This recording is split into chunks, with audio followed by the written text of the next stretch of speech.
साहब सीट ये नहीं कह सकते मालवे की है, माझे की है या दुआबे की, तिना खित्तियां की है। दूसरा पॉइंट, खडूर साहब सीट इको एक सीट आ जिथे सब तो वध पेंडू वोट है। ये इको एक सीट आ जिथे सब तो वध पंथक वोट है, सिख भाईचारे की सब तो वध वोट इस सीट के उत्ते है। इस सीट तो सिमरजीत सिंह मान ने 1999 की चोन लड़ी सी और उन्होंने जो रिकॉर्ड दर्ज कराया इथों जितण का, वो अज तक टुटिया ही नहीं है। बिरसा सिंह बलटोहा का पिछोकड़ भी खाड़कू है। ਜਿਹੜਾ ਨੈਸ਼ਨਲ ਸਿਕਿਉਰਿਟੀ ਐਕਟ ਅੱਜ ਅਮਰਤਪਾਲ ਸਿੰਘ ਤੇ ਲੱਗਿਆ ਹੋਇਆ, ਕਿਸੇ ਸਮੇਂ ਇਹੀ national security act Birsa Singh Baltoha ਤੇ ਵੀ ਲੱਗਿਆ ਸੀ। ਦੇਸ਼ ਦਾ ਪ੍ਰਧਾਨ ਮੰਤਰੀ ਇੱਕ ਮਿਨੋਰਟੀ ਨੂੰ ਚਿੰਨ੍ਹਿਤ ਕਰ ਰਿਹਾ ਹੋਵੇ, ਜਿੱਥੇ ਧਰਮ ਜਾਤ ਦੇ ਨਾਂ ਦੇ ਉੱਤੇ ਵੋਟਾਂ ਮੰਗੀਆਂ ਜਾਂਦੀਆਂ ਹੋਣ, ਉੱਥੇ ਚੋਣ ਲੜਨੀ ਤਾਂ ਵਾਕਈ ਔਖੀ ਹੈ। ਲੇਕਿਨ ਪੰਜਾਬ ਦੀ ਇੱਕ ਹਿਸਟਰੀ ਹੈ, ਪੰਜਾਬ ਦਾ ਇੱਕ ਇਤਿਹਾਸ ਹੈ ਜਿਹੜਾ ਸਾਨੂੰ ਜ਼ਰੂਰ ਯਾਦ ਰੱਖਣਾ ਚਾਹੀਦਾ ਹੈ। ਪੰਜਾਬ ਦੇ ਵਿੱਚ ਲੋਕ ਜਿਤਾਉਣ ਲਈ ਵੋਟਾਂ ਥੋੜੀ ਪਾਉਂਦੇ ਆ, ਪੰਜਾਬ 'ਚ ਹਰਾਉਣ ਲਈ ਵੋਟਾਂ ਪਾਉਂਦੇ ਆ। ਉਹ ਆਮ ਆਦਮੀ ਪਾਰਟੀ ਦਾ ਪੂਰੇ ਦੇਸ਼ 'ਚੋਂ ਇੱਕੋ ਇੱਕ ਮੈਂਬਰ ਪਾਰਲੀਮੈਂਟ ਸੀ ਭਗਵੰਤ ਮਾਨ, ਉਹ ਕਿੱਥੋਂ ਸੀ? ਪੰਜਾਬ ਤੋਂ। ਅੱਜ ਸਿਮਰਜੀਤ ਸਿੰਘ ਮਾਨ ਪੂਰੇ ਦੇਸ਼ 'ਚੋਂ ਇੱਕੋ ਇੱਕ ਮੈਂਬਰ ਪਾਰਲੀਮੈਂਟ ਹੈ ਪੰਜਾਬ ਤੋਂ। ਇਹ ਜਿਹੜਾ ਮਤਲਬ ਖਾਸਾ ਪੰਜਾਬ ਦਾ, ਸ਼ੰਭੂ ਤੇ ਖਨੌਰੀ ਤੇ ਕਿਸਾਨ ਨਾ ਬੈਠੇ ਹੁੰਦੇ, ਜੇ ਸ਼ੁਭਕਰਨ ਸਿੰਘ ਦੀ ਮੌਤ ਨਾ ਹੁੰਦੀ, ਮੈਂ ਦਾਅਵੇ ਨਾਲ ਕਹਿ ਸਕਦਾ ਅਕਾਲੀ ਦਲ ਭਾਜਪਾ ਦੇ ਨਾਲ ਹੁੰਦਾ। ਜੇ ਅੱਜ ਸੁਖਬੀਰ ਸਿੰਘ ਬਾਦਲ ਭਾਜਪਾ ਖਿਲਾਫ ਬੋਲ ਰਿਹਾ ਤਾਂ ਉਹਨਾਂ ਕਿਸਾਨਾਂ ਦੇ ਡਰ 'ਚੋਂ ਬੋਲ ਰਿਹਾ ਜਿਹੜੇ ਸ਼ੰਭੂ ਤੇ ਖਨੌਰੀ ਬੈਠੇ ਨੇ। ਇਹ ਵੀ ਇੱਕ ਪੁਆਇੰਟ ਹੈ। ਅਗਲੀ ਗੱਲ, ਖੇਤਰੀ ਪਾਰਟੀ ਹੋਣ ਦਾ ਮਤਲਬ ਹੁੰਦਾ ਤੁਸੀਂ ਫੈਡਰਲ ਸਟਰਕਚਰ ਦੀ ਵਕਾਲਤ ਕਰੋ, ਸੰਘੀ ਢਾਂਚੇ ਦੀ ਵਕਾਲਤ ਕਰੋ। ਖੇਤਰੀ ਪਾਰਟੀ ਦਾ ਮਤਲਬ ਹੁੰਦਾ ਤੁਸੀਂ ਰਾਜਾਂ ਦੇ ਅਧਿਕਾਰਾਂ ਦੀ ਗੱਲ ਕਰੋ। ਜਦੋਂ ਜੰਮੂ ਕਸ਼ਮੀਰ ਦੇ ਵਿੱਚੋਂ ਧਾਰਾ 370 ਤੇ 35 ਮਨਸੂਖ ਕੀਤੀ ਜਾ ਰਹੀ ਸੀ, ਜੰਮੂ ਕਸ਼ਮੀਰ ਦੇ ਵੱਧ ਅਧਿਕਾਰਾਂ ਤੇ ਕਾਟਾ ਫੇਰਿਆ ਜਾ ਰਿਹਾ ਸੀ, ਤਾਂ ਇਹ ਖੇਤਰੀ ਪਾਰਟੀ ਵਾਲੇ ਸੁਖਬੀਰ ਸਿੰਘ ਬਾਦਲ ਹੋਰੀ ਭਾਜਪਾ ਦੀ ਝੋਲੀ 'ਚ ਬੈਠੇ ਸੀ। नमस्कार, सत श्री अकाल, आदाब। मेरा नाम मनदीप पुनिया है ਤੇ ਤੁਸੀਂ ਸੁਣ ਰਹੇ ਹੋ ਪੰਜਾਬੀ ਰੇਡੀਓ USA। ਅੱਜ ਮੇਰੇ ਨਾਲ ਹਨ ਨਵਕਿਰਨ ਪੱਤੀ ਤੇ ਨਵਕਿਰਨ ਤੋਂ ਅਸੀਂ ਜਾਣਾਂਗੇ ਖਡੂਰ ਸਾਹਿਬ ਸੀਟ ਬਾਰੇ। ਖਡੂਰ ਸਾਹਿਬ ਸੀਟ ਪੂਰੇ ਪੰਜਾਬ ਨਹੀਂ ਬਲਕਿ ਪੂਰੇ ਮੁਲਕ ਭਰ 'ਚ ਇੱਕ ਚਰਚਾ ਦਾ ਵਿਸ਼ਾ ਬਣੀ ਹੋਈ ਹੈ। ਉਹਦਾ ਰੀਜ਼ਨ ਇਹ ਹੈ ਕਿ ਉੱਥੋਂ ਭਾਈ ਅਮਰਤਪਾਲ ਸਿੰਘ ਹੋਣਾ ਨੇ ਇਹ ਕਿਹਾ ਹੈ ਕਿ ਉੱਥੋਂ ਇੰਡੀਪੈਂਡੈਂਟ ਚੋਣ ਲੜਨਗੇ। ਇਸ ਤੋਂ ਇਲਾਵਾ ਅਕਾਲੀ ਦਲ ਨੇ ਵਿਰਸਾ ਸਿੰਘ ਬਲਟੋਹਾ ਨੂੰ ਟਿਕਟ ਦਿੱਤੀ ਹੈ, ਜਿਹੜੇ ਕਿ ਖੁਦ ਇੱਕ ਪੰਥਕ ਬੈਕਗਰਾਊਂਡ ਤੋਂ ਆਉਂਦੇ ਨੇ। ਇਸ ਕੁਲਦੀਪ ਸਿੰਘ ਜ਼ੀਰਾ ਨੂੰ ਕਾਂਗਰਸ ਉੱਥੇ ਚੋਣ ਲੜਾ ਰਹੀ ਹੈ ਤੇ ਉਸ ਸੀਟ ਦਾ ਧਿਆਨ ਸਾਰੇ ਲੋਕਾਂ ਨੇ ਦਾ ਖਿੱਚਿਆ ਉਸ ਸੀਟ ਨੇ, ਤੇ ਉਸੇ ਬਾਰੇ ਆਪਾਂ ਗੱਲ ਕਰਾਂਗੇ। ਨਵਕਿਰਨ, ਸਭ ਤੋਂ ਪਹਿਲਾ ਸਵਾਲ ਤਾਂ ਇਹ ਕਿ ਖਡੂਰ ਸਾਹਿਬ ਸੀਟ ਜਿੰਨੀ ਹੋਟ ਬਣੀ ਹੋਈ ਹੈ, ਜਿੰਨਾ ਉਹਦੇ ਬਾਰੇ ਚਰਚਾ ਹੋ ਰਹੀ ਹੈ, ਉਹਦੇ ਤੁਸੀਂ ਕੀ ਕਾਰਨ ਦੇਖਦੇ ਹੋ? ਕੁਝ ਕਾਰਨ ਤਾਂ ਮੈਂ ਖੁਦ ਗਿਣਾ ਚੁੱਕਿਆ। ਉਸ ਤੋਂ ਇਲਾਵਾ ਤੁਹਾਨੂੰ ਕਿਉਂ ਲੱਗ ਰਿਹਾ ਕਿ ਜਿਹੜੀ ਖਡੂਰ ਸਾਹਿਬ ਸੀਟ ਹੈ ਉਹ ਹਰ ਵਾਰ ਮਤਲਬ ਮੁਲਕ ਦਾ ਤਾਂ ਚਲੋ ਬਾਈ ਅਮਰਤਪਾਲ ਕਰਕੇ ਖਿੱਚਿਆ ਗਿਆ ਧਿਆਨ, ਉਹ ਤਾਂ ਪੰਜਾਬ ਦਾ ਧਿਆਨ ਕਿਉਂ ਖਿੱਚਦੀ ਹੁੰਦੀ ਹੈ ਇਹ ਸੀਟ ਹਮੇਸ਼ਾ ਹਰ ਵਾਰ? ਮਨਦੀਪ, ਪੰਜਾਬ 3 ਹਿੱਸਿਆਂ 'ਚ ਵੰਡਿਆ ਹੋਇਆ, ਮਾਝਾ, ਮਾਲਵਾ ਤੇ ਦੁਆਬਾ ਜੀ। ਖਡੂਰ ਸਾਹਿਬ ਸੀਟ 13 ਸੀਟਾਂ 'ਚੋਂ ਇੱਕੋ ਇੱਕ ਸੀਟ ਆ ਜਿਹਦੇ 'ਚ ਮਾਲਵਾ ਵੀ ਪੈਂਦਾ, ਮਾਝਾ ਵੀ ਪੈਂਦਾ ਤੇ ਦੁਆਬਾ ਵੀ ਪੈਂਦਾ। ਤਿੰਨੇ ਹਿੱਸੇ ਇਹਦੇ 'ਚ ਪੈਂਦੇ ਨੇ। ਖਡੂਰ ਸਾਹਿਬ ਸੀਟ ਇਹ ਨਹੀਂ ਕਹਿ ਸਕਦੇ ਮਾਲਵੇ ਦੀ ਹੈ, ਮਾਝੇ ਦੀ ਹੈ ਜਾਂ ਦੁਆਬੇ ਦੀ, ਤਿੰਨਾਂ ਖਿੱਤਿਆਂ ਦੀ ਹੈ। ਦੂਸਰਾ ਪੁਆਇੰਟ, ਖਡੂਰ ਸਾਹਿਬ ਸੀਟ ਇੱਕੋ ਇੱਕ ਸੀਟ ਆ ਜਿੱਥੇ ਸਭ ਤੋਂ ਵੱਧ ਪੇਂਡੂ ਵੋਟ ਹੈ। 75% ਤੋਂ ਵੱਧ ਪੇਂਡੂ ਵੋਟ ਹੈ ਇਸ ਸੀਟ ਦੇ ਵਿੱਚ। ਇਹ ਇੱਕੋ ਇੱਕ ਸੀਟ ਆ ਜਿੱਥੇ ਸਭ ਤੋਂ ਵੱਧ ਪੰਥਕ ਵੋਟ ਹੈ, ਸਿੱਖ ਭਾਈਚਾਰੇ ਦੀ ਸਭ ਤੋਂ ਵੱਧ ਵੋਟ ਇਸ ਸੀਟ ਦੇ ਉੱਤੇ ਹੈ। ਇਸੇ ਕਰਕੇ ਸੀਟ ਚਰਚਾ 'ਚ ਰਹਿੰਦੀ ਆ। 1999 ਦੀ ਇਲੈਕਸ਼ਨ ਦਾ ਜ਼ਿਕਰ ਬਹੁਤ ਵਾਰ ਹੁੰਦਾ ਹੈ ਪੰਜਾਬ ਦੇ ਇਤਿਹਾਸ ਦੇ ਵਿੱਚ, ਖਾਸ ਕਰਕੇ ਸਿਮਰਨਜੀਤ ਸਿੰਘ ਮਾਨ ਨੇ 1999 ਦੀ ਇਲੈਕਸ਼ਨ ਖਡੂਰ ਸਾਹਿਬ ਸੀਟ ਤੋਂ ਲੜੀ ਸੀ। ਉਦੋਂ ਤਰਨਤਾਰਨ ਸੀਟ ਹੁੰਦੀ ਸੀ ਇਹ, ਉਦੋਂ ਬਾਅਦ ਇਹਦਾ ਨਾਂ ਚੇਂਜ ਹੋਇਆ। ਇਸੇ ਸੀਟ ਤੋਂ ਸਿਮਰਨਜੀਤ ਸਿੰਘ ਮਾਨ ਨੇ 1999 ਦੀ ਚੋਣ ਲੜੀ ਸੀ ਔਰ ਉਹਨਾਂ ਨੇ ਜਿਹੜਾ ਰਿਕਾਰਡ ਦਰਜ ਕਰਾਇਆ ਇੱਥੋਂ ਜਿੱਤਣ ਦਾ, ਉਹ ਅੱਜ ਤੱਕ ਟੁੱਟਿਆ ਹੀ ਨਹੀਂ ਹੈਗਾ। ਅੱਜ ਤੱਕ ਉਹ ਰਿਕਾਰਡ ਨਹੀਂ ਟੁੱਟਿਆ ਔਰ ਜੇਲ੍ਹ 'ਚ ਬੈਠ ਕੇ ਸਿਮਰਨਜੀਤ ਸਿੰਘ ਮਾਨ ਨੇ ਚੋਣ ਲੜੀ ਸੀ। ਹੁਣ ਇਸ ਵਾਰ ਅਮਰਤਪਾਲ ਸਿੰਘ ਜੇਲ੍ਹ 'ਚ ਬੈਠ ਕੇ ਆਜ਼ਾਦ ਉਮੀਦਵਾਰ ਦੇ ਤੌਰ ਦੇ ਉੱਤੇ ਚੋਣ ਲੜ ਰਿਹਾ ਹੈ। ਦੂਜੇ ਪਾਸੇ ਸਿਮਰਨਜੀਤ ਸਿੰਘ ਮਾਨ ਨੇ ਜਿਹੜਾ ਕੈਂਡੀਡੇਟ ਇੱਥੋਂ ਅਨਾਊਂਸ ਕੀਤਾ ਸੀ ਉਹ ਵਿਦਡਰਾ ਕਰ ਲਿਆ, ਉਹਨਾਂ ਨੇ ਵਾਪਸ ਲੈ ਲਿਆ। ਉਹ ਕਹਿੰਦੇ ਜੇ ਅਮਰਤਪਾਲ ਸਿੰਘ ਚੋਣ ਲੜ ਰਿਹਾ, ਅਸੀਂ ਉਹਦੇ ਮੁਕਾਬਲੇ ਦੇ ਵਿੱਚ ਆਪਣਾ ਉਮੀਦਵਾਰ ਖੜਾ ਨਹੀਂ ਕਰਾਂਗੇ, ਅਸੀਂ ਅਮਰਤਪਾਲ ਸਿੰਘ ਦੀ ਸਪੋਰਟ ਕਰਾਂਗੇ। ਸ਼੍ਰੋਮਣੀ ਅਕਾਲੀ ਦਲ ਦੇ ਵੱਲੋਂ ਜਿਹੜਾ ਕੈਂਡੀਡੇਟ ਅਨਾਊਂਸ ਕੀਤਾ ਗਿਆ ਉਹ ਹੈ ਬਿਰਸਾ ਸਿੰਘ ਬਲਟੋਹਾ। ਬਿਰਸਾ ਸਿੰਘ ਬਲਟੋਹਾ ਦਾ ਪਿਛੋਕੜ ਵੀ ਖਾੜਕੂ ਹੈ। ਜਿਹੜਾ ਨੈਸ਼ਨਲ ਸਿਕਿਉਰਿਟੀ ਐਕਟ ਅੱਜ ਅਮਰਤਪਾਲ ਸਿੰਘ ਤੇ ਲੱਗਿਆ ਹੋਇਆ, ਕਿਸੇ ਸਮੇਂ ਇਹੀ national security act Birsa Singh Baltoha ਤੇ ਵੀ ਲੱਗਿਆ ਸੀ।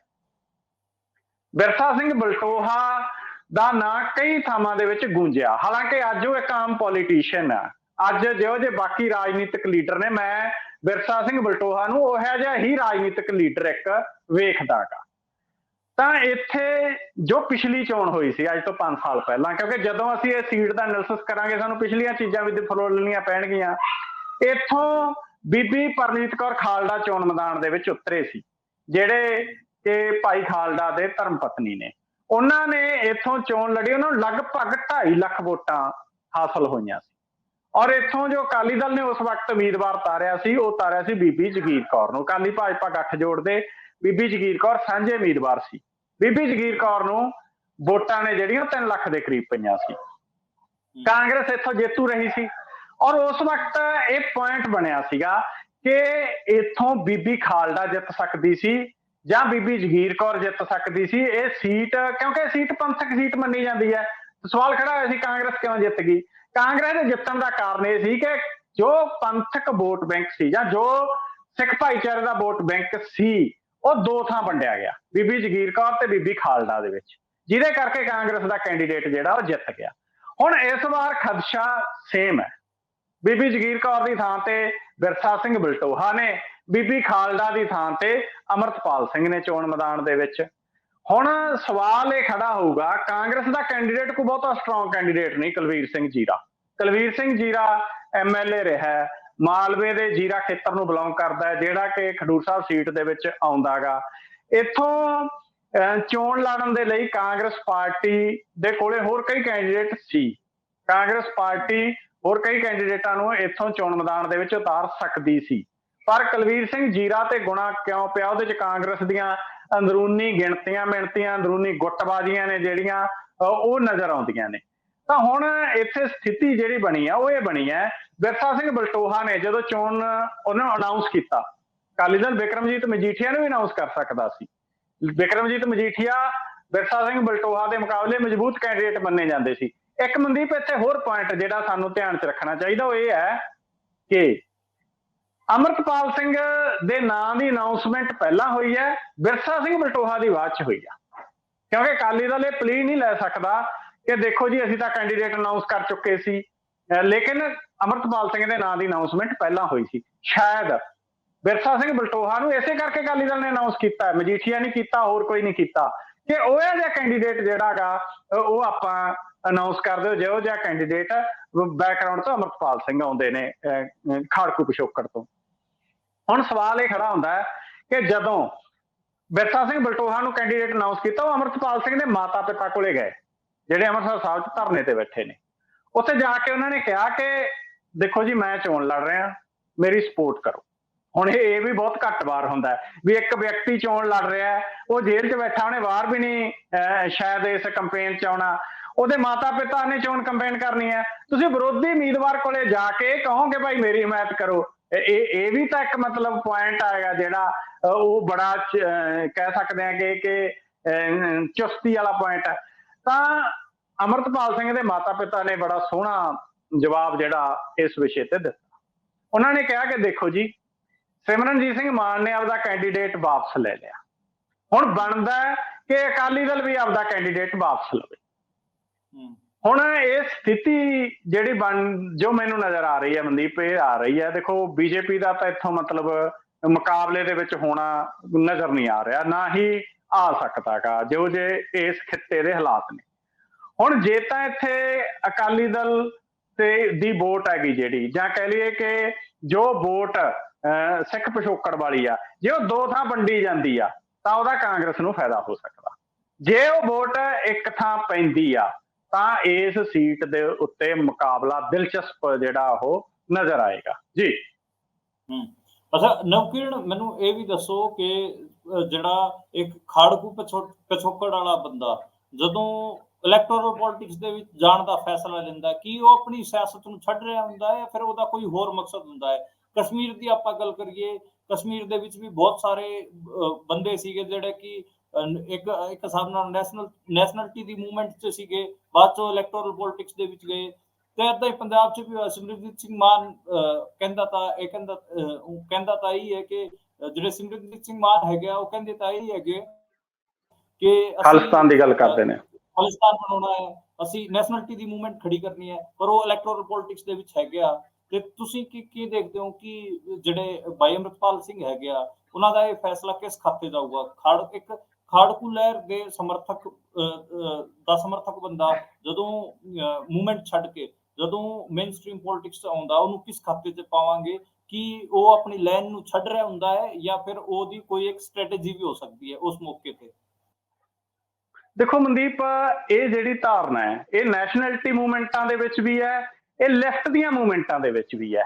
ਨੈਸ਼ਨੈਲਿਟੀ ਔਰ ਲੈਫਟ ਦੀਆਂ ਜਿਹੜੀਆਂ ਮੂਵਮੈਂਟਸ ਨੇ, ਉਹਨਾਂ ਦੇ ਵਿੱਚ ਜਦੋਂ ਉਹ ਮੂਵਮੈਂਟ ਦੇ ਵਿੱਚ ਹੁੰਦੇ ਨੇ ਤਾਂ ਉਹ ਦਾਅ ਪੇਚਕ ਤੌਰ ਦੇ ਉੱਤੇ ਬਹੁਤ ਵਾਰ ਇਲੈਕਸ਼ਨ ਦੇ ਵਿੱਚ ਜਾਂਦੇ ਨੇ, ਬਹੁਤ ਵਾਰ ਇਲੈਕਸ਼ਨ ਦਾ ਬਾਈਕਾਟ ਕਰਦੇ ਨੇ। ਆਪਾਂ ਵੀ 1999 ਦੀ ਇਲੈਕਸ਼ਨ ਦੇਖੀਏ, ਉਦੋਂ ਪਹਿਲੀ ਤੇ ਉਦੋਂ ਪਿਛਲੀ ਅਗਲੀ ਇਲੈਕਸ਼ਨ ਜਿਹੜੀ ਉਹ ਦੇਖੀਏ, ਤਾਂ ਜਦੋਂ ਕੋਈ ਵਿਅਕਤੀ ਜੇਲ੍ਹ ਦੇ ਵਿੱਚ ਬੈਠਾ ਇਲੈਕਸ਼ਨ ਦੇ ਵਿੱਚ ਜਾਂਦਾ ਗਾ, ਤਾਂ ਮੈਨੂੰ ਇਹ ਲੱਗਦਾ ਗਾ ਕਿ ਉਹਦੇ ਲਈ ਜਿੱਤ ਹਾਰ ਮਾਇਨੇ ਨਹੀਂ ਰੱਖਦੀ ਹੁੰਦੀ। ਉਹਦੇ ਲਈ ਆਪਣੀ ਗੱਲ ਪੁੱਟ ਕਰਨੀ, ਉਹਦੇ ਲਈ ਆਪਣੇ ਜਿਹੜੀ ਵਿਚਾਰ ਹੈ ਉਹ ਲੋਕਾਂ ਦੇ ਵਿੱਚ ਲਿਜਾਣੀ ਮਾਇਨੇ ਰੱਖਦੀ ਹੁੰਦੀ ਹੈ। ਹੁਣ ਤੁਸੀਂ ਇੱਕ ਵਿਅਕਤੀ ਦੇ ਉੱਤੇ ਨੈਸ਼ਨਲ ਸਿਕਿਉਰਿਟੀ ਐਕਟ ਲਾ ਕੇ ਉਹਨੂੰ ਜੇਲ੍ਹ ਦੇ ਵਿੱਚ ਬੰਦ ਕਰਤਾ, ਔਰ ਪੰਜਾਬ ਦੀ ਕਿਸੇ ਜੇਲ੍ਹ ਦੇ ਵਿੱਚ ਨਹੀਂ ਹੈ, ਉਹਨੂੰ ਹਜ਼ਾਰਾਂ ਕਿਲੋਮੀਟਰ ਦੂਰ ਅਸਾਮ ਦੀ ਡਿਬਰੂਗੜ੍ਹ ਜੇਲ੍ਹ ਦੇ ਵਿੱਚ ਲਿਜਾ ਕੇ ਤੁਸੀਂ ਉਹਨੂੰ ਬੰਦ ਕਰਤਾ। ਔਰ ਉੱਥੋਂ ਜਦੋਂ ਕੋਈ ਵਿਅਕਤੀ ਇਲੈਕਸ਼ਨ ਦੇ ਵਿੱਚ ਆਉਂਦਾ ਗਾ ਤਾਂ ਉਹਦਾ ਇਹ ਵੀ ਹੋ ਸਕਦਾ ਗਾ ਕਿ ਉਹ ਆਪਣੀ ਗੱਲ, ਘੱਟੋ ਘੱਟ ਨੈਸ਼ਨਲ ਸਿਕਿਉਰਿਟੀ ਐਕਟ ਕੀ ਹੈ, ਕੀ ਨੈਸ਼ਨਲ ਸਿਕਿਉਰਿਟੀ ਐਕਟ ਲੱਗਣਾ ਚਾਹੀਦਾ? ਅਫਸਫਾ ਵਰਗੇ ਜਾਂ UAPA ਵਰਗੇ ਜੋ ਕਾਨੂੰਨ ਨੇ, ਕੀ ਆਜ਼ਾਦ ਦੇਸ਼ ਦੇ ਵਿੱਚ ਇਹਨਾਂ ਦੀ ਹੋਂਦ ਹੋਣੀ ਚਾਹੀਦੀ ਆ? ਨਹੀਂ ਹੋਣੀ ਚਾਹੀਦੀ, ਨਹੀਂ ਲੱਗਣੇ ਚਾਹੀਦੇ ਸੀ ਕਿ ਭਾਈ ਅੰਮ੍ਰਿਤਪਾਲ ਤੇ ਨਹੀਂ ਲੱਗਣੇ ਚਾਹੀਦੇ। ਹਾਂ, ਇਹਦੇ ਤੇ ਵੀ ਅਗਲਾ ਚਰਚਾ ਛੇੜ ਸਕਦਾ, ਇਹ ਅਗਲੇ ਦੀ ਇੱਕ ਨੀਤੀ ਵੀ ਹੋ ਸਕਦੀ ਆ। ਸੋ ਇਸ ਕਰਕੇ ਮੈਨੂੰ ਲੱਗਦਾ ਹੈ ਕਿ ਜਦੋਂ ਅੰਮ੍ਰਿਤਪਾਲ ਸਿੰਘ ਚੋਣ ਮੈਦਾਨ ਦੇ ਵਿੱਚ ਨਿਤਰਿਆ ਤਾਂ ਸ਼ਾਇਦ ਉਹਦੇ ਲਈ ਪਾਰਲੀਮੈਂਟ ਦੇ ਵਿੱਚ ਪਹੁੰਚਣਾ ਜਾਂ ਜਿੱਤਣਾ ਉਹਨਾਂ ਮਾਇਨੇ ਨਹੀਂ ਰੱਖਦਾ, ਜਿੰਨਾ ਉਹਦੇ ਲਈ ਆਪਣੀ ਗੱਲ ਪੁੱਟ ਕਰਨੀ ਜਿਹੜੀ ਹੈ ਉਹ ਮਾਇਨੇ ਰੱਖਦੀ ਆ। ਜੀ ਨਵਕਿਰਨ, ਮੈਨੂੰ ਇਹ ਵੀ ਦੱਸੋ ਕਿ ਜਦੋਂ ਇਲੈਕਸ਼ਨ ਹੁੰਦਾ, ਇਲੈਕਸ਼ਨ ਦੇ ਅੱਡ ਕਿਸਮ ਦੇ ਡਾਇਨਾਮਿਕਸ ਹੁੰਦੇ ਆ, ਬੂਥ ਏਜੰਟ ਬਣਦੇ ਨੇ, ਬੂਥਾਂ ਤੇ ਜਾ ਕੇ ਬੰਦੇ ਆਪਣੇ ਡਿਊਟੀਆਂ ਲਾਉਂਦੇ ਨੇ ਤੇ ਸਾਰਾ ਇਲੈਕਸ਼ਨ ਕੈਂਪੇਨ ਹੁੰਦਾ, ਫਿਜ਼ੀਕਲ ਗਰਾਊਂਡ ਤੇ ਬਹੁਤ ਤੁਰਨਾ ਫਿਰਨਾ ਪੈਂਦਾ ਹੈ। ਤੇ ਭਾਈ ਅੰਮ੍ਰਿਤਪਾਲ ਤੇ ਉਹਨਾਂ ਦੀ ਟੀਮ ਤਾਂ ਜੇਲ੍ਹ 'ਚ ਬੈਠੀ ਹੈਗੀ ਆ, ਤੇ ਇਹ ਫਿਰ ਚੋਣ ਲੜਿਆ ਕਿਵੇਂ ਜਾਊਗਾ? ਹਾਲਾਂਕਿ ਮੈਂ ਉੱਥੇ ਖਡੂਰ ਸਾਹਿਬ ਤੇ ਲਗਾਤਾਰ ਨਜ਼ਰ ਰੱਖ ਰਿਹਾ, ਮੈਂ ਦੇਖ ਰਿਹਾ ਕਿ ਉੱਥੇ ਮੁੰਡਿਆਂ ਨੇ, ਜਿਹੜੇ ਪਿੰਡਾਂ ਦੇ ਮੁੰਡੇ ਹੈਗੇ ਆ, ਉਹਨਾਂ ਨੇ ਗਰੁੱਪ ਬਣਾ ਲਏ ਹੈਗੇ, ਆਲਰੇਡੀ WhatsApp ਗਰੁੱਪ ਬਣਾ ਲਏ ਹੈਗੇ ਆ, ਤੇ ਬਹੁਤ ਸਾਰੇ ਪਿੰਡਾਂ 'ਚ ਤਾਂ ਉਹਨਾਂ ਨੇ ਮੁਹਿੰਮ ਵੀ ਛੇੜ ਲਈ ਹੈਗੀ ਆ। ਤੁਸੀਂ ਕਿਵੇਂ ਦੇਖਦੇ ਹੋ ਕਿ ਇਹ ਸਾਰਾ ਜਿਹੜਾ ਲੌਜਿਸਟਿਕਲੀ ਕਿਵੇਂ ਪੋਸੀਬਲ ਹੋ ਪਾਊਗਾ ਇਹ ਇਲੈਕਸ਼ਨ?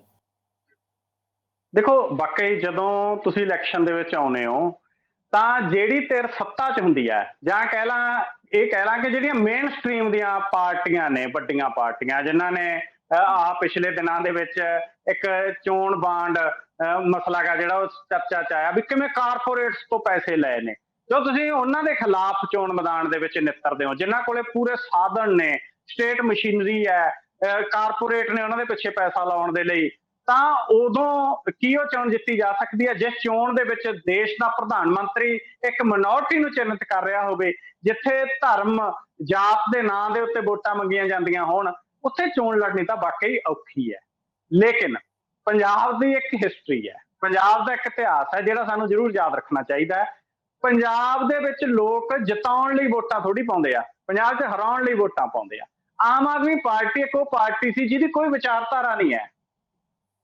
ਆਮ ਆਦਮੀ ਪਾਰਟੀ ਇੱਕ ਉਹ ਪਾਰਟੀ ਹੈ ਜਿਹਨੇ ਕੋਈ ਮਤਲਬ ਨਾ ਗਰਾਊਂਡ ਲੈਵਲ ਦੇ ਉੱਤੋਂ ਪਾਰਟੀ ਉੱਠੀ ਹੈ, ਨਾ ਕੋਈ ਇਹਨੇ ਮਤਲਬ ਐਜੀਟੇਸ਼ਨ ਦੇ ਵਿੱਚ ਉੱਠੀ ਹੈ। ਇੱਕ ਤੁਸੀਂ ਮਿਡਲ ਕਲਾਸ ਦੀ ਥੋੜੀ ਜਿਹੀ ਮੂਵਮੈਂਟ ਬਣਾਉਣੇ ਹੋ ਕਰਪਸ਼ਨ ਦੇ ਖਿਲਾਫ, ਉਹਦੇ ਜੋ ਪਾਰਟੀ ਨਿਕਲਦੀ ਹੈ। ਔਰ ਜਦੋਂ 92 ਜਿੱਤਦੇ ਨੇ, ਇਹ 92 ਜਿੱਤੇ ਕਿਉਂ ਨੇ? ਇਹ 92 ਇਸ ਕਰਕੇ ਜਿੱਤੇ ਨੇ ਕਿ ਲੋਕਾਂ ਨੇ ਅਕਾਲੀ, ਕਾਂਗਰਸੀ, ਭਾਜਪਾ ਹਰਾਏ ਨੇ। ਜਦੋਂ 1999 ਦੇ ਵਿੱਚ ਸਿਮਰਨਜੀਤ ਸਿੰਘ ਮਾਨ ਹੋਰੀ ਇਲੈਕਸ਼ਨ ਜਿੱਤੇ ਨੇ, ਮਾਨ ਤਾਂ ਜੇਲ੍ਹ ਦੇ ਵਿੱਚ ਸੀਗਾ, ਰਿਕਾਰਡ ਕਿਵੇਂ ਬਣ ਗਿਆ? ਉਸ ਵਕਤ ਇਹਨਾਂ ਦੇ ਹੋਰ ਵੀ ਸਾਥੀ ਜੇਲ੍ਹ ਦੇ ਵਿੱਚ ਸੀਗੇ, ਪਟਿਆਲਾ ਤੋਂ ਜਿੱਤੇ ਸੀਗੇ ਤਿੰਦਰਪਾਲ, ਉਹ ਵੀ ਜੇਲ੍ਹ ਦੇ ਵਿੱਚ ਸੀਗੇ। ਤਾਂ ਅਸਲ ਦੇ ਵਿੱਚ ਜਦੋਂ ਕੋਈ ਮੂਵਮੈਂਟ ਹੁੰਦੀ ਹੈ ਤਾਂ ਉਹ ਮੂਵਮੈਂਟ ਲੋਕਾਂ ਦੇ ਵਿੱਚ ਜਦੋਂ ਲੋਕਾਂ ਨੂੰ ਜੱਚਦਾ ਕਿ ਆਹ ਗੱਲ ਜਿਹੜੀ ਹੈਗੀ ਇਹ ਗੱਲ ਦੇ ਨਾਲ ਧੱਕਾ ਹੋਇਆ, ਇਸ ਚੀਜ਼ ਦੇ ਨਾਲ ਸਟੇਟ ਨੇ ਆਪਣੀ ਮਸ਼ੀਨਰੀ ਦੇ ਨਾਲ ਧੱਕਾ ਕੀਤਾ, ਲੋਕਾਂ 'ਚ ਇੱਕ ਹਮਦਰਦੀ ਜਦੋਂ ਜਾਂਦੀ ਹੈ ਕਿਸੇ ਚੀਜ਼ ਪ੍ਰਤੀ, ਤਾਂ ਲੋਕ ਆਪਣੇ ਆਪ ਉਸ ਚੀਜ਼ ਪ੍ਰਤੀ ਅਲਾਰ ਹੁੰਦੇ ਨੇ। ਹੁਣ ਮੈਨੂੰ ਨਹੀਂ ਪਤਾ ਕਿ ਖਡੂਰ ਸਾਹਿਬ ਦੇ ਇਸ ਵਕਤ ਹਾਲਾਤ ਨੇ ਜਿਹੜੇ ਉਹ ਕਿਸ ਪਾਸੇ ਜਾਣਗੇ। ਇਹ ਖਡੂਰ ਸਾਹਿਬ ਦੇ, ਕਿਉਂਕਿ ਜਦੋਂ ਬੀਬੀ ਖਾਲੜਾ ਨੇ ਚੋਣ ਲੜੀ, ਇਹ ਨੈਰੇਟਿਵ ਤਾਂ ਉਦੋਂ ਵੀ ਸੈੱਟ ਹੋਇਆ ਸੀ ਨਾ, ਲਾਸਟ ਈਅਰ 5 ਸਾਲ ਪਹਿਲਾਂ, ਕਿ ਦੇਖੋ ਜੀ ਇੱਕ ਪੰਥਕ ਚਿਹਰਾ ਹੈ, ਇੱਕ ਪੰਥਕ ਸ਼ਖਸੀਅਤ ਹੈ, ਔਰ ਖਾਲੜਾ ਸਾਹਿਬ ਦੀ ਜਿੰਨੀ ਦੇਣ ਹੈ ਸਾਡੇ ਇਸ ਸੂਬੇ ਦੇ ਲਈ, ਖਾਸ ਕਰਕੇ ਡੈਮੋਕ੍ਰੈਟਿਕ ਰਾਈਟਸ, ਹਿਊਮਨ ਰਾਈਟਸ ਦੇ ਮਸਲੇ ਦੇ ਉੱਤੇ, ਅਣਪਛਾਤੀਆਂ ਲਾਸ਼ਾਂ ਲਿਆਉਣ ਦੇ ਮਸਲੇ ਦੇ ਉੱਤੇ, ਜਦੋਂ KPS ਗਿੱਲ ਵਰਗਿਆਂ ਦੇ ਖਿਲਾਫ ਕੋਈ ਬੋਲ ਨਹੀਂ ਸੀ ਰਿਹਾ, ਤਾਂ ਖਾਲੜਾ ਵਰਗਿਆਂ ਨੇ ਉਸ ਵਕਤ ਆਵਾਜ਼ ਬਣੇ ਲੋਕਾਂ ਦੀ। ਤਾਂ ਬੀਬੀ ਖਾਲੜਾ ਦੇ ਪਿੱਛੇ ਵੀ ਇੱਕ ਮੂਵਮੈਂਟ ਸੀ।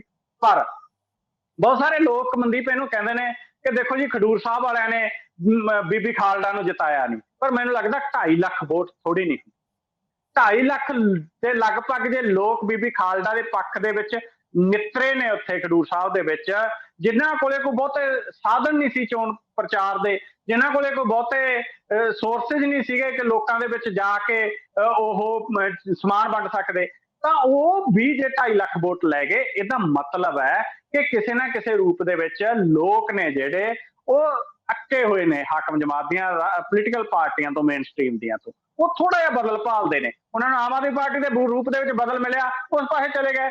ਸਿਮਰਨਜੀਤ ਸਿੰਘ ਮਾਨ ਕੋਲੇ ਕਿੰਨਾ ਕਾਡਰ ਹੈ, ਸਿਮਰਨਜੀਤ ਸਿੰਘ ਮਾਨ ਕੋਲੇ 1999 ਦੇ ਵਿੱਚ ਸੀਗਾ ਇੱਕ ਬੇਸ ਸੀ, ਉਦੋਂ ਬਾਅਦ ਇੱਕ ਲੇਕਿਨ ਪਿੱਛੇ ਜੇ ਤਾਂ ਮਤਲਬ ਉਹਨਾਂ ਦੀ ਜਿਹੜੀ ਵੋਟ ਹੈ 10,000 ਤੋਂ ਵੀ ਘਟ ਗਈ ਸੀਗੀ। ਪਰ ਜਿਹੜੀ ਜਿਮਣੀ ਚੋਣ ਹੈ, ਬਾਈ ਇਲੈਕਸ਼ਨ ਸੰਗਰੂਰ ਦੀ, ਉਹਨਾਂ ਨੇ ਭਗਵੰਤ ਮਾਨ ਦੀ ਜਿਹੜੀ ਜੱਦੀ ਪੁਸ਼ਤੀ ਸੀਟ ਹੈ, ਜਿੱਥੋਂ 2 ਵਾਰ ਭਗਵੰਤ ਮਾਨ ਜਿੱਤੇ, ਜਿਹਨੂੰ ਬੇਸ ਮੰਨਿਆ ਜਾਂਦਾ ਆਮ ਆਦਮੀ ਪਾਰਟੀ ਦਾ, ਉੱਥੋਂ ਹਰਾਤੇ, ਕਿਉਂਕਿ ਲੋਕਾਂ ਨੇ ਅਕਾਲੀਆਂ, ਕਾਂਗਰਸੀਆਂ, ਭਾਜਪਾਈਆਂ ਵਾਂਗੂ ਆਮ ਆਦਮੀ ਪਾਰਟੀ ਨੂੰ ਵੀ ਸਭ ਕੁਝ ਸਿਖਾਇਆ ਔਰ ਸਿਮਰਨਜੀਤ ਸਿੰਘ ਮਾਨ ਜਿੱਤ ਗਏ। ਸੋ ਇਸ ਕਰਕੇ ਜੇ ਖਡੂਰ ਸਾਹਿਬ ਦੇ ਵਿੱਚ ਦੇਖੀਏ, ਖਡੂਰ ਸਾਹਿਬ ਦੇ ਵਿੱਚ ਇੱਕ ਵੇਵ ਬਣ ਸਕਦੀ ਆ ਜੇ ਬਿਰਸਾ ਸਿੰਘ ਬਲਟੋਹਾ ਜਿਹੜੇ ਨੇ ਉਹ ਕਿਸੇ ਨਾ ਕਿਸੇ ਰੂਪ ਦੇ ਵਿੱਚ ਅਮਰਤਪਾਲ ਸਿੰਘ ਦੇ ਨਾਲ ਇਸ ਚੋਣ ਕੰਪੇਨ ਦੇ ਵਿੱਚ ਹੁੰਦੇ ਨੇ। ਅਦਰਵਾਈਜ਼ ਮਤਲਬ ਜੋ ਉੱਥੋਂ ਦੀ ਸਥਿਤੀ ਹੈਗੀ, ਉਹ ਸਥਿਤੀ ਵੋਟ ਵੰਡ ਸਕਦੀ ਹੈ। ਵੋਟ ਸੰਗਰੂਰ ਦੇ ਵਿੱਚ ਵੀ ਇਹੀ ਖਦਸ਼ਾ ਨਾ ਕਿ ਸਿਮਰਨਜੀਤ ਸਿੰਘ ਮਾਨ ਤੇ ਕਿਰਪਾਲ ਖਹਿਰਾ ਦੀ ਵੋਟ ਵੰਡੀ ਜਾਊਗੀ, ਉਹੀ ਖਡੂਰ ਸਾਹਿਬ ਦੇ ਵਿੱਚ ਨਜ਼ਰ ਆ ਰਿਹਾ ਖਦਸ਼ਾ ਜੀ। ਅੱਛਾ ਨਵਕਿਰਨ, ਮੈਨੂੰ ਇੱਕ ਗੱਲ ਹੋਰ ਦੱਸੋ ਕਿ ਜਿਹੜਾ ਇਹ ਪੂਰਾ ਸਿਨੈਰੀਓ ਹੈ ਇਲੈਕਸ਼ਨ ਵਾਲਾ, ਜਿਹੜਾ ਨੈਰੇਟਿਵ ਬਿਲਡ ਹੋ ਰਿਹਾ ਲਗਾਤਾਰ, ਜਿਵੇਂ ਤੁਸੀਂ ਪ੍ਰਧਾਨ ਮੰਤਰੀ ਨਰਿੰਦਰ ਮੋਦੀ ਦਾ ਜ਼ਿਕਰ ਕੀਤਾ, ਜਿਹੜਾ ਕਿ ਕੇਂਦਰ ਦੇ ਵਿੱਚ ਲਗਾਤਾਰ ਖਾਸ ਕਰ ਇੰਡੀਆ ਹਾਰਟਲੈਂਡ 'ਚ ਮੁਸਲਮਾਨਾਂ ਨੂੰ ਆਈਸੋਲੇਟ ਕਰਕੇ ਉਹ ਪੋਲਿਟਿਕਸ ਕਰ ਰਹੇ ਨੇ, ਉੱਥੇ ਮਾਈਨੋਰਟੀਜ਼ ਦੇ ਅਟੈਕ ਕਰਕੇ ਪੋਲਿਟਿਕਸ ਕਰ ਰਹੇ ਨੇ। ਪੰਜਾਬ ਦੇ ਵਿੱਚ ਕੀ ਬੀਜੇਪੀ ਦੀ ਜਾਂ ਫਿਰ ਕਾਂਗਰਸ ਦੀ ਕੀ ਰਣਨੀਤੀ ਤੁਸੀਂ ਦੇਖ ਰਹੇ ਹੋ? ਆਮ ਆਦਮੀ ਪਾਰਟੀ ਕਿਵੇਂ ਦਾ ਨੈਰੇਟਿਵ ਬਣਾਉਣਾ ਚਾਹ ਰਹੀ ਹੈ, ਤੇ ਤੁਸੀਂ ਇਹ ਜਿਹੜਾ ਪੂਰਾ ਨੈਰੇਟਿਵ ਵਾਲਾ ਖੇਡ ਹੈਗਾ, ਇਹਨੂੰ ਪੰਜਾਬ ਦੀ ਸਿਆਸਤ 'ਚ ਕਿਵੇਂ ਦੇਖਦੇ ਹੋ ਕਿ ਕੀ ਨੈਰੇਟਿਵ ਹੁਣ ਆਪਾਂ ਨੂੰ ਦੇਖਣ ਨੂੰ ਮਿਲ ਰਿਹਾ ਚੋਣਾਂ 'ਚ? ਦੇਖੋ, ਪੰਜਾਬ ਦਾ ਇੱਕ ਫਰਕ ਹੈ, ਪੰਜਾਬ ਦੀ ਇੱਕ ਵਿਰਾਸਤ ਹੈ, ਪੰਜਾਬ ਦਾ ਇੱਕ ਸੱਭਿਆਚਾਰ ਹੈ, ਪੰਜਾਬ ਦਾ ਇੱਕ ਖਾਸਾ ਹੈਗਾ ਜਿਹੜਾ ਬਾਕੀ ਜਿਹੜੇ ਦੇਸ਼ ਦੇ ਨਾਲੋਂ ਇਹਨੂੰ ਵੱਖ ਕਰਦਾ ਹੈਗਾ। ਈਵਨ ਬੰਗਾਲ ਤੇ ਪੰਜਾਬ ਮੈਂ ਦੋਨਾਂ ਨੂੰ ਇਕੱਠੇ ਰੂਪ ਦੇ ਵਿੱਚ ਦੇਖਦਾ ਗਾ। ਬੰਗਾਲੀ ਤੇ ਪੰਜਾਬੀ ਦੋਨੇ ਕੌਮਾਂ ਨੇ ਜਿਹੜੀਆਂ ਉਹ ਵੱਖਰੀਆਂ ਹੀ ਰਹੀਆਂ ਨੇ ਹਿਸਟਰੀ ਦੇ ਵਿੱਚ ਵੀ। ਔਰ ਤੁਸੀਂ ਦੇਖੋ ਕਿ ਬੰਗਾਲ ਦੇ ਵਿੱਚ ਵੀ ਖੱਬੇ ਪੱਖੀਆਂ ਤੋਂ ਬਾਅਦ ਤ੍ਰਿਣਮੂਲ ਕਾਂਗਰਸ ਆਈ, ਉੱਥੇ ਵੀ ਬੀਜੇਪੀ ਦੇ ਪੈਰ ਉਸ ਰੂਪ ਦੇ ਵਿੱਚ ਨਹੀਂ ਲੱਗੇ। ਹੁਣ ਪੰਜਾਬ ਦੇ ਵਿੱਚ ਜੋ ਬੀਜੇਪੀ ਨੈਰੇਟਿਵ ਪੂਰੇ ਦੇਸ਼ ਦੇ ਵਿੱਚ ਸੈੱਟ ਕਰ ਰਹੀ ਹੈ, ਬਹੁ ਗਿਣਤੀ ਬਨਾਮ ਘੱਟ ਗਿਣਤੀ, ਜੋ ਬੀਜੇਪੀ ਪੂਰੇ ਦੇਸ਼ ਦੇ ਵਿੱਚ ਰਾਮ ਮੰਦਿਰ ਦਾ ਮਸਲਾ ਹੈ ਜਾਂ ਈਵਨ ਮੁਸਲਮਾਨ ਭਾਈਚਾਰੇ ਨੂੰ ਟਾਰਗੇਟ ਕਰਕੇ ਬਹੁ ਗਿਣਤੀ ਨੂੰ ਖੁਸ਼ ਕਰਨ ਦੀ ਪੋਲਿਟਿਕਸ ਕਰ ਰਹੀ ਹੈ, ਪੰਜਾਬ 'ਚ ਨਹੀਂ ਚੱਲੂਗੀ ਉਹ ਪੋਲਿਟਿਕਸ। ਪੰਜਾਬ 'ਚ ਬੀਜੇਪੀ ਹੋਰ ਤਰ੍ਹਾਂ ਦੀਆਂ ਗੱਲਾਂ ਕਰ ਰਹੀ ਹੈ। ਪੰਜਾਬ ਦੇ ਵਿੱਚ ਤਾਂ ਇਹ ਕਹਿ ਰਿਹਾ, ਦੇਖੋ ਜੀ ਪ੍ਰਧਾਨ ਮੰਤਰੀ ਜੀ ਨੇ ਖੇਤੀ ਕਾਨੂੰਨ ਵਾਪਸ ਲੈ ਲਏ, ਕੀ ਦੇਸ਼ ਦੇ ਕਿਸੇ ਹੋਰ ਕਿੱਤੇ 'ਚ ਸਟੇਜ ਤੇ ਖੜ ਕੇ ਇਹ ਸਿਰਫ ਇਸ ਗੱਲ ਦੇ ਉੱਤੇ ਵੋਟਾਂ ਮੰਗੀਆਂ ਜਾ ਸਕਦੀਆਂ ਕਿ ਪ੍ਰਧਾਨ ਮੰਤਰੀ ਜੀ ਨੇ ਖੇਤੀ ਕਾਨੂੰਨ ਵਾਪਸ ਲੈ ਲਏ? ਕੋਈ ਬੀਜੇਪੀ ਦਾ ਲੀਡਰ ਇਹ ਕਹਿ ਸਕਦਾ? ਨਹੀਂ ਕਹਿ ਸਕਦਾ। ਇਹ ਪੰਜਾਬ ਹੈ। ਪੰਜਾਬ ਦੇ ਵਿੱਚ ਅਸਲ ਦੇ ਵਿੱਚ ਜਿਹੜਾ ਨੈਰੇਟਿਵ ਹੈ ਉਹ ਨੈਰੇਟਿਵ ਪੂਰੇ ਦੇਸ਼ ਦੇ ਨਾਲੋਂ ਵੱਖਰਾ ਨਜ਼ਰ ਆ ਰਿਹਾ ਹੈ। ਇੱਥੇ ਆਮ ਆਦਮੀ ਪਾਰਟੀ ਦਾ ਆਭਾਰ ਹੋਣਾ ਉਹ ਵੀ ਤਾਂ ਮਤਲਬ ਇਸ ਰੂਪ ਦੇ ਵਿੱਚ ਹੈ ਨਾ ਕਿ ਆਮ ਆਦਮੀ ਪਾਰਟੀ ਦਾ ਆਭਾਰ ਇਸ ਕਰਕੇ ਹੋਇਆ ਕਿ ਲੋਕਾਂ ਨੇ ਭਾਜਪਾ ਤੋਂ ਵੀ ਅੱਕ ਗਏ, ਅਕਾਲੀਆਂ ਤੋਂ ਵੀ ਅੱਕ ਗਏ, ਕਾਂਗਰਸੀਆਂ ਤੋਂ ਵੀ ਅੱਕ ਗਏ, ਉਹਨਾਂ ਨੇ ਇੱਕ ਬਦਲ ਦੇ ਰੂਪ ਦੇ ਵਿੱਚ ਚੁਣ ਲਿਆ। ਤੁਸੀਂ ਦੇਖੋ ਆਮ ਆਦਮੀ ਪਾਰਟੀ ਦਾ ਪੂਰੇ ਦੇਸ਼ 'ਚੋਂ ਇੱਕੋ ਇੱਕ ਮੈਂਬਰ ਪਾਰਲੀਮੈਂਟ ਸੀ ਭਗਵੰਤ ਮਾਨ, ਉਹ ਕਿੱਥੋਂ ਸੀ? ਪੰਜਾਬ ਤੋਂ। ਅੱਜ ਸਿਮਰਜੀਤ ਸਿੰਘ ਮਾਨ ਪੂਰੇ ਦੇਸ਼ ਚੋਂ ਇੱਕ ਮੈਂਬਰ ਪਾਰਲੀਮੈਂਟ ਹੈ ਪੰਜਾਬ ਤੋਂ। ਇਹ ਜਿਹੜਾ ਮਤਲਬ ਖਾਸਾ ਪੰਜਾਬ ਦਾ ਉਹ ਵੱਖਰੇ ਰੂਪ ਦੇ ਵਿੱਚ ਨਜ਼ਰ ਆ ਰਿਹਾ। ਆਮ ਆਦਮੀ ਪਾਰਟੀ ਇੱਥੇ ਜਿਹੜੀ ਗੱਲ ਕਰ ਰਹੀ ਹੈ, ਉਹ ਆਮ ਆਦਮੀ ਪਾਰਟੀ ਤੁਸੀਂ ਦੇਖੋ ਸਟੇਜ ਤੋਂ ਖੜ ਕੇ ਚੀਫ ਮਿਨਿਸਟਰ ਇਲੈਕਸ਼ਨ ਦੇ ਵਿੱਚ ਇੱਕ ਤਰਕਸ਼ੀਲ ਸੁਸਾਇਟੀ ਦੇ ਲੀਡਰ ਦਾ ਨਾਮ ਲੈ ਰਿਹਾ ਔਰ ਇੱਕ ਨਕਸਲਵਾੜੀ ਲਹਿਰ ਦੇ ਜਿਹੜੇ ਕਵੀ ਨੇ ਸੰਤ ਰਾਮਦਾਸੀ, ਉਹਦਾ ਜ਼ਿਕਰ ਕਰ ਰਿਹਾ ਕਿ ਸਲਾਮ ਉਹਦੀ ਧਰਤੀ ਨੂੰ। ਮਤਲਬ ਇਹ ਜਿਹੜਾ ਮਾਲਵੇ ਦੇ ਵਿੱਚ ਪੰਜਾਬ ਦੇ ਵਿੱਚ ਜੋ ਚੀਫ ਮਿਨਿਸਟਰ ਕਰ ਰਿਹਾ ਹੈਗਾ, ਉਹਦਾ ਮਤਲਬ ਹੈ ਕਿ ਉਹਨੂੰ ਪਤਾ ਹੈ ਕਿ ਇਹ ਇੱਥੋਂ ਦੇ ਜਿਹੜੇ ਮਤਲਬ ਲੋਕ ਨੇ, ਉੱਥੇ ਤੁਸੀਂ ਧਰਮ ਦੀ ਉੱਥੇ ਤੁਸੀਂ ਜਿਹੜੀ ਹੈਗੀ ਜਾਤ ਦੀ ਪੋਲਿਟਿਕਸ ਨਹੀਂ ਕਰ ਸਕਦੀ। ਤਾਂ ਇਸ ਕਰਕੇ ਇੱਥੇ ਕਾਂਗਰਸ ਪਾਰਟੀ ਵੀ ਬਾਕੀ ਦੇਸ਼ ਦੇ ਨਾਲੋਂ ਵੱਖਰੀ ਤਰ੍ਹਾਂ ਦੀ ਗੱਲ ਹੈ ਜਿਹੜੀ ਉਹ ਕਰਦੀ ਨਜ਼ਰ ਆ ਰਹੀ ਹੈ। ਹੁਣ ਤੁਸੀਂ ਦੇਖੋ ਕਿ ਸੁਖਪਾਲ ਸਿੰਘ ਖਹਿਰਾ ਕਾਂਗਰਸ ਪਾਰਟੀ ਦਾ ਇੱਕ ਮੇਨ ਲੀਡਰਾਂ ਦੇ ਵਿੱਚੋਂ ਲੀਡਰ ਹੈ, ਲੇਕਿਨ ਖਹਿਰਾ ਨੇ ਜਿਹੜੇ ਮੁੱਦੇ ਚੱਕੇ ਪਿਛਲੇ ਸਮਿਆਂ ਦੇ ਵਿੱਚ, ਕੀ ਉਹ ਕਿਤੇ ਕਾਂਗਰਸ ਦੀ ਪੋਲਿਟਿਕਸ ਰਹੀ ਹੈ? ਕਾਂਗਰਸ ਦੀ ਮਤਲਬ ਰਾਜਨੀਤੀ ਨਹੀਂ ਰਹੀ ਜੋ ਸੁਖਪਾਲ ਖਹਿਰਾ ਪਿਛਲੇ ਦਿਨਾਂ ਦੇ ਵਿੱਚ ਸਿੱਖ ਭਾਈਚਾਰੇ ਦੇ ਮੁੱਦੇ ਚੱਕਦਾ ਰਿਹਾ। ਸੁਖਪਾਲ ਸਿੰਘ ਖਹਿਰਾ ਯੂਏਪੀਏ ਦੇ ਖਿਲਾਫ ਖੁੱਲ੍ਹੇਆਮ ਬੋਲ ਰਿਹਾ। ਯੂਏਪੀਏ ਕਾਂਗਰਸ ਪਾਰਟੀ ਨੇ ਖੂਬ ਲਾਇਆ ਦੇਸ਼ ਦੇ ਵਿੱਚ, ਲੇਕਿਨ ਕਾਂਗਰਸ ਪਾਰਟੀ ਖਹਿਰਾ ਨੂੰ ਰੋਕ ਨਹੀਂ ਰਹੀ, ਖਹਿਰਾ ਨੂੰ ਟਿਕਟ ਦੇ ਰਹੀ ਆ। ਇਹਦਾ ਮਤਲਬ ਹੈ ਕਿ ਜੇ ਦੇਸ਼ ਦੇ ਬਾਕੀ ਖਿੱਤਿਆਂ ਦੇ ਵਿੱਚ ਕਾਂਗਰਸ ਪਾਰਟੀ ਯੂਏਪੀਏ ਵਰਗੇ ਕਾਲੇ ਕਾਨੂੰਨ ਥੋਪ ਰਹੀ ਸੀ, ਤੇ ਪੰਜਾਬ ਦੇ ਵਿੱਚ ਜਿਹੜਾ ਬੰਦਾ ਉਹਨਾਂ ਕਾਨੂੰਨਾਂ ਦਾ ਵਿਰੋਧ ਕਰ ਰਿਹਾ ਉਹਨੂੰ ਐਪਰੀਸ਼ੀਏਟ ਕਰ ਰਹੀ ਹੈ। ਇਹ ਮਤਲਬ ਜਿਹੜਾ ਪੰਜਾਬ ਦੇ ਵਿੱਚ ਇਹਨਾਂ ਦਿਨਾਂ ਦੇ ਵਿੱਚ ਵੋਟਾਂ ਦੇ ਦੌਰਾਨ ਮਾਹੌਲ ਬਣਿਆ, ਠੀਕ ਹੈ। ਦਲ ਬਦਲੀਆਂ ਪੰਜਾਬ ਦੇ ਵਿੱਚ ਬਹੁਤ ਹੋਈਆਂ ਨੇ। ਪੰਜਾਬ ਦੇ ਵਿੱਚ ਜਿਹੜੇ ਮੁੱਦੇ ਬਣਨੇ ਚਾਹੀਦੇ ਸੀ ਉਹ ਮੁੱਦੇ ਨਹੀਂ ਬਣੇ। ਮੁੱਦੇ ਬਣਨੇ ਚਾਹੀਦੇ ਸੀ ਇੱਥੇ ਬੇਰੁਜ਼ਗਾਰੀ ਦਾ, ਨਸ਼ਿਆਂ ਦਾ, ਮੁੱਦੇ ਬਣਨੇ ਚਾਹੀਦੇ ਸੀ ਪਰ ਬੇਲੋੜੇ ਪ੍ਰਵਾਸ ਦਾ। ਸਭ ਤੋਂ ਵੱਧ ਦੇਸ਼ ਦੇ ਵਿੱਚੋਂ ਪ੍ਰਵਾਸ ਇਹਨਾਂ ਖਿੱਤਿਆਂ ਦੇ ਵਿੱਚੋਂ ਹੋ ਰਿਹਾ ਹੈਗਾ ਔਰ ਹਰ ਵਿਦਿਆਰਥੀ ਲੱਖਾਂ ਰੁਪਇਆ ਲੈ ਕੇ ਵਿਦੇਸ਼ ਨੂੰ ਜਾ ਰਿਹਾ। ਇਹ ਮੁੱਦੇ ਨਹੀਂ ਬਣ ਪਾਏ। ਇਹ ਠੀਕ ਹੈ ਕਿ ਪੋਲਿਟਿਕਸ ਜਿਹੜੀ ਹੋ ਰਹੀ ਹੈ ਪੰਜਾਬ ਦੇ ਵਿੱਚ, ਮੈਂ ਨਹੀਂ ਕਹਿੰਦਾ ਕਿ ਉਹ ਪ੍ਰੋ ਪੀਪਲ ਪੋਲਿਟਿਕਸ ਹੈ, ਮੈਂ ਨਹੀਂ ਕਹਿੰਦਾ ਕਿ ਇਸ ਇਲੈਕਸ਼ਨ ਦੇ ਵਿੱਚ ਲੋਕਾਂ ਦੇ ਸਹੀ ਮੁੱਦੇ ਚਿੰਨ੍ਹਿਤ ਹੋ ਰਹੇ ਨੇ ਪੰਜਾਬ ਦੇ ਵਿੱਚ, ਲੇਕਿਨ ਇੱਕ ਜ਼ਰੂਰ ਕਹਿਣਾ ਕਿ ਜੋ ਨੈਰੇਟਿਵ ਪੂਰੇ ਦੇਸ਼ ਦੇ ਵਿੱਚ ਇਲੈਕਸ਼ਨ ਦੌਰਾਨ ਬਿਲਡ ਹੋ ਰਿਹਾ, ਪੰਜਾਬ ਦੇ ਵਿੱਚ ਉਹ ਤੋਂ ਵੱਖਰਾ ਵਰਤਾਂਤ ਆ ਜਿਹੜਾ ਉਹ ਤੁਹਾਨੂੰ ਨਜ਼ਰ ਆ ਰਿਹਾ ਹੈ। ਤੇ ਮੈਂ ਤੁਹਾਡੇ ਕੋਲ ਇੱਕ ਆਖਰੀ ਸਵਾਲ ਹੋਰ ਪੁੱਛਣਾ ਚਾਹਾਂਗਾ ਨਵਕਿਰਨ, ਕਿ ਲਗਾਤਾਰ ਇੱਕ ਵੱਡਾ ਸੈਕਸ਼ਨ ਇਹ ਮਾਹੌਲ ਬਣਾ ਰਿਹਾ ਪੰਜਾਬ 'ਚ ਕਿ ਅਕਾਲੀ ਦਲ ਦਾ ਰਿਵਾਈਵਲ ਹੋਣਾ ਚਾਹੀਦਾ, ਤੇ ਸੁਖਬੀਰ ਬਾਦਲ ਵੀ ਆਪਣੇ ਚੋਣ ਕੈਂਪੇਨਾਂ 'ਚ ਲਗਾਤਾਰ ਬੋਲ ਰਹੇ ਨੇ ਕਿ ਖੇਤਰੀ ਪਾਰਟੀਆਂ ਨੂੰ ਵਾਪਸ ਲੈ ਕੇ ਆਉਣਾ ਬਹੁਤ ਜ਼ਰੂਰੀ ਹੈ। ਨੈਸ਼ਨਲ ਪਾਰਟੀਆਂ ਸਾਨੂੰ ਕੁਝ ਨਹੀਂ ਦੇਣ ਲੱਗੀਆਂ, ਸਾਨੂੰ ਖਾ ਜਾਣਗੀਆਂ। ਕੀ ਦੇਖ ਰਹੇ ਹੋ, ਅਕਾਲੀ ਦਲ ਕੀ ਰਿਵਾਈਵਲ ਕਰ ਪਾਊਗਾ? ਤੇ ਉਹ ਜਿਹੜਾ ਵੱਡਾ ਹਿੱਸਾ ਅਕਾਲੀ ਦਲ ਦੇ ਰਿਵਾਈਵਲ ਦੀ ਗੱਲ ਕਰ ਰਿਹਾ, ਉਹਦੇ ਪਿੱਛੇ ਕੀ ਤੁਸੀਂ ਕਾਰਨ ਦੇਖਦੇ ਹੋ? ਦੇਖੋ, ਸ਼੍ਰੋਮਣੀ ਅਕਾਲੀ ਦਲ ਇਹਨਾਂ ਦਿਨਾਂ ਦੇ ਵਿੱਚ ਕਹਿ ਰਿਹਾ ਹੈ ਕਿ ਖੇਤਰੀ ਪਾਰਟੀਆਂ ਜਿਹੜੀਆਂ ਨੇ ਉਹ ਸੂਬਿਆਂ ਦੀ ਸੱਤਾ ਦੇ ਵਿੱਚ ਨੇ। ਸੁਖਬੀਰ ਬਾਦਲ ਕਹਿ ਰਿਹਾ ਕਿ ਤੁਸੀਂ ਪ੍ਰਯੋਗ ਕਰਨੇ ਬੰਦ ਕਰੋ, ਤੁਹਾਡੇ ਕੋਲੇ ਤੁਹਾਡੀ ਪਾਰਟੀ ਹੈਗੀ ਆ, ਤੁਸੀਂ ਇਸ ਖੇਤਰੀ ਪਾਰਟੀ ਨੂੰ ਉਹ ਇਲੈਕਸ਼ਨ ਦੇ ਵਿੱਚ ਜਿਤਾਓ। ਹੁਣ ਸਵਾਲ ਇਹ ਖੜਾ ਹੁੰਦਾ ਹੈ ਕਿ ਕੀ ਤੁਸੀਂ ਖੇਤਰੀ ਪਾਰਟੀ ਨੂੰ ਬਣਾਉਣ ਦੀ ਕੋਸ਼ਿਸ਼ ਕੀਤੀ? ਉਦੋਂ ਤਾਂ ਤੁਸੀਂ ਇਹ ਕਿਹਾ ਕਿ ਅਸੀਂ ਨੈਸ਼ਨਲ ਲੈਵਲ ਦੀ ਪਾਰਟੀ ਬਣਨ ਜਾ ਰਹੇ ਹਾਂ। ਬਲਵੰਤ ਸਿੰਘ ਰਾਮੂਵਾਲੀਆ ਨੂੰ ਤੁਸੀਂ ਯੂਪੀ ਦੇ ਵਿੱਚ ਭੇਜਿਆ ਕਿ ਜਾਓ ਰਾਮੂਵਾਲੀਆ ਸਾਹਿਬ ਪਾਰਟੀ ਖੜੀ ਕਰੋ ਉੱਤਰ ਪ੍ਰਦੇਸ਼ ਦੇ ਵਿੱਚ, ਕਿ ਬਲਵੰਤ ਸਿੰਘ ਰਾਮੂਵਾਲੀਆ ਪਾਰਟੀ ਕਰਦੇ ਕਰਦੇ ਸਮਾਜਵਾਦੀ ਪਾਰਟੀ ਦੇ ਵਿੱਚ ਚਲੇ ਗਏ। ਤੁਸੀਂ ਦਿੱਲੀ 'ਚ ਬਹੁਤ ਕੋਸ਼ਿਸ਼ ਕੀਤੀ ਮਨਜਿੰਦਰ ਸਿੰਘ ਸਿਰਸਾ ਹੋਰਾਂ ਰਾਹੀਂ ਤੇ ਹੋਰ ਅਕਾਲੀ ਲੀਡਰਾਂ ਰਾਹੀਂ ਕਿ ਤੁਸੀਂ ਉੱਥੇ ਇੱਕ ਵੱਡੀ ਧਿਰ ਭਾਜਪਾ ਤੋਂ ਬਾਅਦ ਬਣੋ। ਉਹ ਵੱਖਰੀ ਗੱਲ ਹੈ ਕਿ ਤੁਹਾਡੇ ਮਨਜਿੰਦਰ ਸਿੰਘ ਸਿਰਸਾ ਸਮੇਤ ਸਾਰੇ ਲੀਡਰ ਜਿਹੜੇ ਉਹ ਭਾਜਪਾ ਹੁੰਝ ਕੇ ਲੈ ਗਈ। ਤੁਸੀਂ ਹਰਿਆਣੇ 'ਚ ਕੋਸ਼ਿਸ਼ ਕੀਤੀ ਚਟਾਲਿਆਂ ਦੇ ਨਾਲ ਗੱਠਜੋੜ ਕਰਕੇ ਕਿ ਹਰਿਆਣਾ ਦੇ ਵਿੱਚ ਤੁਸੀਂ ਇੱਕ ਪਾਰਟੀ ਬਣੋ, ਲੇਕਿਨ ਉੱਥੇ ਤੁਸੀਂ ਨਹੀਂ ਬਣ ਪਾਏ। ਉੱਤਰਾਖੰਡ ਦੇ ਵਿੱਚ ਤੁਸੀਂ ਗੇੜੇ ਮਾਰੇ, ਮਹਾਰਾਸ਼ਟਰ 'ਚ ਤੁਸੀਂ ਗੇੜੇ ਮਾਰੇ। ਉਦੋਂ ਤਾਂ ਤੁਸੀਂ ਮਤਲਬ ਆਪਣੇ ਆਪ ਨੂੰ ਨੈਸ਼ਨਲ ਲੈਵਲ ਦੀ ਪਾਰਟੀ ਪ੍ਰੋਜੈਕਟ ਕਰਦੇ ਰਹੇ ਜਦੋਂ ਖੇਤਰੀ ਪਾਰਟੀ ਦਾ ਮਸਲਾ ਸੀਗਾ, ਲੇਕਿਨ ਹੁਣ ਤੁਸੀਂ ਖੁਦ ਨੂੰ ਖੇਤਰੀ ਪਾਰਟੀ ਕਹਿ ਰਹੇ ਹੋ। ਇੱਕ ਪੁਆਇੰਟ। ਦੂਸਰਾ ਪੁਆਇੰਟ ਇਹ ਮਨਦੀਪ ਜੀ, ਜੇ ਸ਼ੰਭੂ ਤੇ ਖਨੌਰੀ ਤੇ ਕਿਸਾਨ ਨਾ ਬੈਠੇ ਹੁੰਦੇ, ਜੇ ਸ਼ੁਭਕਰਨ ਸਿੰਘ ਦੀ ਮੌਤ ਨਾ ਹੁੰਦੀ, ਮੈਂ ਦਾਅਵੇ ਨਾਲ ਕਹਿ ਸਕਦਾ ਅਕਾਲੀ ਦਲ ਭਾਜਪਾ ਦੇ ਨਾਲ ਹੁੰਦਾ। ਉਹ ਤਾਂ ਪੰਜਾਬ ਦੇ ਵਿੱਚ ਮਾਹੌਲ ਜਿਹਾ ਬਣਾਤਾ ਲੋਕਾਂ ਨੇ, ਕਿਸਾਨਾਂ ਨੇ, ਕਿ ਅਕਾਲੀ ਦਲ ਨੂੰ ਭਾਜਪਾ ਤੋਂ ਵੱਖ ਹੋਣਾ ਪਿਆ। ਬਹੁਤ ਸਾਰੇ ਲੋਕ ਕਹਿੰਦੇ ਨੇ ਕਿ ਸ਼ੰਭੂ ਤੇ ਖਨੌਰੀ ਤੇ ਬੈਠਣ ਦਾ ਕੋਈ ਮੀਨਿੰਗ ਨਹੀਂ ਹੈ। ਉਹਨਾਂ ਲੋਕਾਂ ਨੂੰ ਵੇਖ ਲੈਣਾ ਚਾਹੀਦਾ, ਜੇ ਉਹ ਨਾ ਬੈਠੇ ਹੁੰਦੇ ਅਕਾਲੀ ਦਲ ਭਾਜਪਾ ਨਾ ਹੁੰਦਾ। ਜੇ ਅੱਜ ਸੁਖਬੀਰ ਸਿੰਘ ਬਾਦਲ ਭਾਜਪਾ ਖਿਲਾਫ ਬੋਲ ਰਿਹਾ ਤਾਂ ਉਹਨਾਂ ਕਿਸਾਨਾਂ ਦੇ ਡਰ ਚੋਂ ਬੋਲ ਰਿਹਾ ਜਿਹੜੇ ਸ਼ੰਭੂ ਤੇ ਖਨੌਰੀ ਬੈਠੇ ਨੇ। ਇਹ ਵੀ ਇੱਕ ਪੁਆਇੰਟ ਹੈ।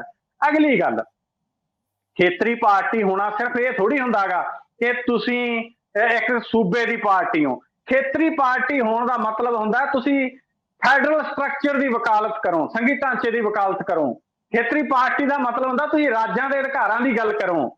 ਜਦੋਂ ਜੰਮੂ ਕਸ਼ਮੀਰ ਦੇ ਵਿੱਚੋਂ ਧਾਰਾ 370 ਤੇ 35 ਇਹ ਮਨਸੂਖ ਕੀਤੀ ਜਾ ਰਹੀ ਸੀ, ਜੰਮੂ ਕਸ਼ਮੀਰ ਦੇ ਵੱਧ ਅਧਿਕਾਰਾਂ ਤੇ ਕਾਟਾ ਫੇਰਿਆ ਜਾ ਰਿਹਾ ਸੀ, ਤਾਂ ਇਹ ਖੇਤਰੀ ਪਾਰਟੀ ਵਾਲੇ ਸੁਖਬੀਰ ਸਿੰਘ ਬਾਦਲ ਹੋਰੀ ਭਾਜਪਾ ਦੀ ਝੋਲੀ 'ਚ ਬੈਠੇ ਸੀ।